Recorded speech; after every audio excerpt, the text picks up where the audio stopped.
Jadi musafir menyaksikan segala sesuatu semuanya indah dan baik. Sudah Celestine profesi itu. Sudah cara pandangnya itu adalah langit. Selalu melihat positifnya. Ya. Ketika dia melihat suaminya seperti Fir'aun, ya Allah, aku menyaksikan wajah Al-Mudhil, maha menyesatkan di dalam tubuh suami saya. Engkaulah yang memiliki nama Al-Mudhil itu. Saya pernah menyampaikan, mengapa istrinya Fir'aun itu sebagai contoh orang yang paling beriman. Wa daraballahu mathalan lil ladzina amanu imra'ata Fir'aun. Allah menunjukkan satu contoh orang yang paling beriman, ialah istrinya Fir'aun. Kenapa? Dia mencintai Nabi Musa, tapi juga dia mencintai Fir'aun. Padahal sifat dan karakter Fir'aun dan Nabi Musa itu bertolak belakang. Satu representasinya iblis, satu representasi malaikat. Tapi Siti Asia tahu siapa iblis itu dan siapa malaikat itu. Bukankah iblis dan malaikat itu juga adalah wajah Tuhan juga? Selama kita masih membedakan antara penderitaan dan kenikmatan secara ekstrim, contoh kedangkalan iman kita. Tapi kalau kita tersenyum menghadapi dua-duanya, maka itu adalah orang-orang yang mencapai puncak-puncak keimanan. Seperti Siti Asia. Tidak lagi menyaksikan sedikit pun keburukan tampak pada segala sesuatu. Indahnya ulat-ulat itu memakan dedaunan. Ya, pasti anak-anaknya juga akan bahagia mendapatkan air susu yang segar daripada ibunya. Badannya gemuk-gemuk. Ya Allah, bahagia anaknya tersenyum menikmati air susu ibunya. Hangatan pelukan ibu. Dari mana hangatan pelukan itu? Setelah ia mengkonsumsi dedaunan. Tapi bagi pemilik kembang, kurang ngajar. Ambil semprot itu. Ini jelek ini. Ini gara-gara ulat ini. Indahnya daun ini, tapi kok malah dimakan. Jadi beda bang. Satu menganggap indahnya dedaunan ini. Daun pun memberikan zakatnya kepada yang berhak untuk mendapatkan. Dia merelakan dirinya untuk dimakan oleh ulat demi untuk menghidupi anak-anaknya. Ya Allah, inilah sedekahku. Aku mengorbankan diriku untuk anak-anaknya ulat-ulat itu. Dia bisa membesar. Tapi bagi mata orang egois, jorok. Pembantu, ini kok kembang membusuk ini nggak dibersihkan nih. Jadi begitu melihat kembang yang membusuk di bawah pohon kembang, meludah jorok. Siapa kembang yang membusuk itu? Bukankah kembang itu pernah menghibur diri kita ketika ia mekar? Tapi begitu membusuk, kita membenci sedemikian rupa. Tapi begitu mekar, kita memuji sedemikian rupa. Ada putik-putik,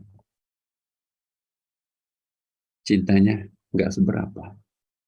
Terpana pandangannya kepada kembang yang mekar. Tapi bagi orang arif, bukankah putik ini adalah anak? Bukankah aku ini adalah yang sedang mekar? Bukankah yang layu ini sebentar lagi akan jatuh? Ini adalah ibu aku yang mengasuh aku selama ini. Dan bukankah kembang yang layu gugur di bawah pohonnya itu adalah eyang. Nah, orang yang arif bijaksana, dia akan tetap respek kepada kembang yang mekar, karena dia melihat ini adalah aku. Dia akan respek terhadap putik yang belum menampilkan kembang, karena ini adalah anakku. Dia respek kepada kembang yang sebentar lagi layu, ini ibu. Dia respek terhadap kembang yang bau di bawah, ini adalah eyang. Dia melihat dirinya, dia melihat ibunya, dia melihat anaknya pada sebatang pohon kembang itu tadi. Jadi kalau orang arif bijaksana itu tidak pernah melihat cacat, ciptaan Tuhan. Karena dia yakin Tuhan itu maha indah, maka semua kejadian itu kejadiannya Allah, maka tidak mungkin ada kejadian yang tidak indah. Nah, ini memang sulit. Tapi kalau orang sudah naik anak tangga pertama, sudah mulai meraba-raba, oh iya ya, oh iya ya. Nanti pada saatnya Bapak Ibu, kata-kata yang paling sering keluar di mulut kita, oh iya ya, Masya Allah, Subhanallah, oh iya ya.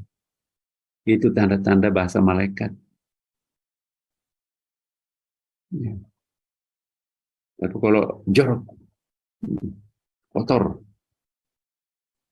bau, nah, itu bahasa iblis tuh.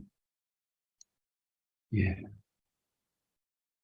Kalau orang sudah naik di anak tangga pertama, Masya Allah, karpetnya dari Turki, digelar di kamar tamu. Besok paginya, dia menyaksikan ada onggokan kotoran kucing tetangga.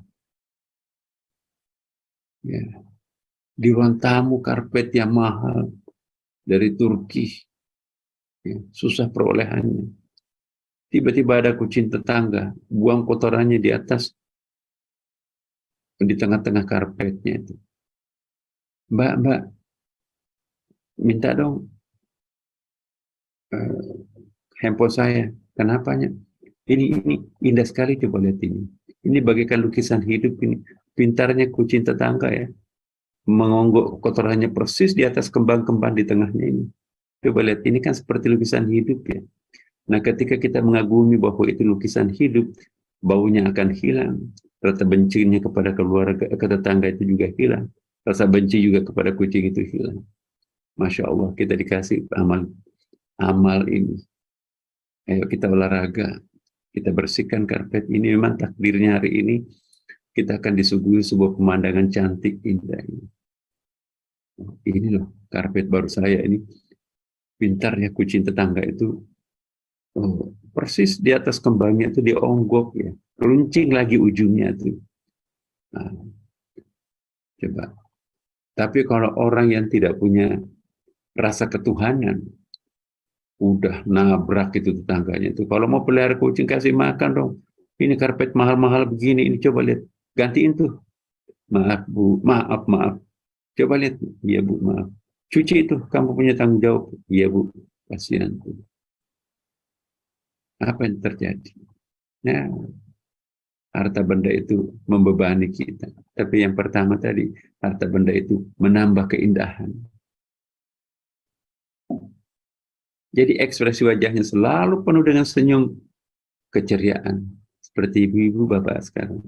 Ia tidak lagi menyisahkan sedikit pun benci dan dendam di dalam dirinya. Karena ia sadar terhadap hakikat segala kekenyataan itu. Kenapa harus marah kalau bisa tersenyum? Cintanya sudah memenuhi seluruh relung-relung jiwanya. Sehingga tidak lagi tersisa sedikit pun ruang untuk membenci siapapun dan apapun. Ya Allah. Ini para salik. Cintanya sudah memenuhi seluruh relung-relung jiwanya. Sehingga tidak tersisa sedikit pun ruang untuk membenci siapapun dan apapun. Dia difitnah. Ya Allah.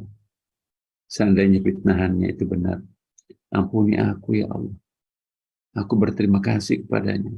Engkau mengutus malaikat untukku agar aku memperbaiki kelemahanku. Mas, terima kasih kritikanmu. Seandainya aku bisa bayar, aku akan bayar. Engkau yang menunjukkan, maka aku akan berubah menjadi lebih baik. Ya. Tapi seandainya kritikannya dan fitnahannya itu keliru, tersenyum juga. Ya Allah, ampuni dia ya Allah. Itu hamba-Mu. Berikanlah petunjukmu. Aku kasihan. Yang dia cari itu Engkau, tapi mereka belum menemukan jalannya menuju Engkau. Berikanlah petunjukmu kepada mereka. Jangan mengatakan, Alhamdulillah, untung bukan aku yang seperti itu. Itu masih orang awam. Untung bukan saya seperti itu. Kan sering kita dengarkan kan. Ya syukuri, untung bukan aku seperti dia. Enggak. Nabi tidak seperti itu. Ketika ia hijrah ke Taif, tapi malah justru dihadang oleh preman. Preman itu melempari sampai kakinya Nabi itu berdarah. Ya. Malaikat, ya Allah, kasihan engkau ya Rasulullah. Engkau bersusah payah untuk memberi petunjuk agar mereka masuk surga. Malah kamu dilempar seperti itu. Kurang ajar benar orang itu. Mau nggak aku balaskan penderitaanmu kepadanya? Jangan, jangan, jangan. Ya. Haulai ummati. Itu adalah umatku, kekasihku. Dia lakukan ini karena dia tidak tahu siapa aku. Aku kasihan umatku. Itu adalah umatku. Aku yakin kok besok akan berhenti. Dia akan mencintai aku besok. Ya Allah, itu Nabi loh. Nah, air tuba dibalas dengan air susu. Itu Nabi. Itulah as-sabur. Kalau air susu dibalas air tuba, ya itu preman. Air susu dibalas dengan air susu, air tuba dibalas dengan air tuba, itu orang awam. Nah, kita ingin menjadi as-sabur. Nah, inilah Bapak Ibu sekalian. Belum masuk kepada anak tangga pertama, energinya sudah mulai terasa dalam batin kita kan Bapak Ibu hari ini. Energi spiritual ini penting menyentuh batin kita Bapak Ibu. Energi ini penting untuk meredam rasa amarah dalam diri kita. Energi spiritual ini perlu agar meredam nafsu birahi yang bergejolak dalam pikiran kita. Energi spiritual ini penting agar kita jangan terlalu ambisi jabatan tertentu. Belum tentu baik buat kita. Energi spiritual ini penting untuk mengurangi kadar kekecewaan dalam perjalanan hidup kita. Orang yang tidak tersentuh energi spiritual, Bapak Ibu, itulah orang ditimpa kekecewaan, penderitaan yang maksimum. Tapi kalau orang mengadopsi spiritual journey seperti ini, dia tersenyum pada saat ada ujian. Ya Allah, terima kasih. Inilah surat cinta untuk aku, agar aku dekat kepadamu. Terima kasih surat cinta ini, ya Allah. Seandainya aku tidak dapat surat cinta, aku tidak dekat denganmu. Jadi musibah dianggap surat cinta. Semoga Bapak Ibu kita tersadarkan. Sekian lama kita menjalani kehidupan ini dengan hampa. Hampa. Tidak ada artinya kehidupan kita tanpa dekat dengan Tuhan. Dengan dekat dengan Tuhan, maka hidup ini berarti, Bapak Ibu. Sekecil apapun diri kita, ada artinya di tengah lingkungan kita. Wahai rumput yang kuning karena tidak pernah disiram air hujan, aku menyiram engkau karena aku adalah engkau. Wahai kembang tetangga yang pulang kampung tidak pernah disiram, aku kasihan terhadap engkau karena aku adalah engkau. Engkau adalah aku. Ya. Wahai kucing yang sedang kelaparan, walaupun engkau bukan milikku, tetapi kamu berhak hidup. Ya. Aku beri engkau makan. Ya. Wahai pemulung, dari tadi pagi engkau keliling mencari nafkah, rezeki. Kamu tidak menemukan kecuali sampah-sampah yang busuk. Ya. Barang-barang di gudang ini ambil. Tidak saya gunakan lagi. Sujud syukur satu keluarga, ya Allah. Mimpi apa aku semalam? Kecil artinya buat kita, bahkan gak ada artinya.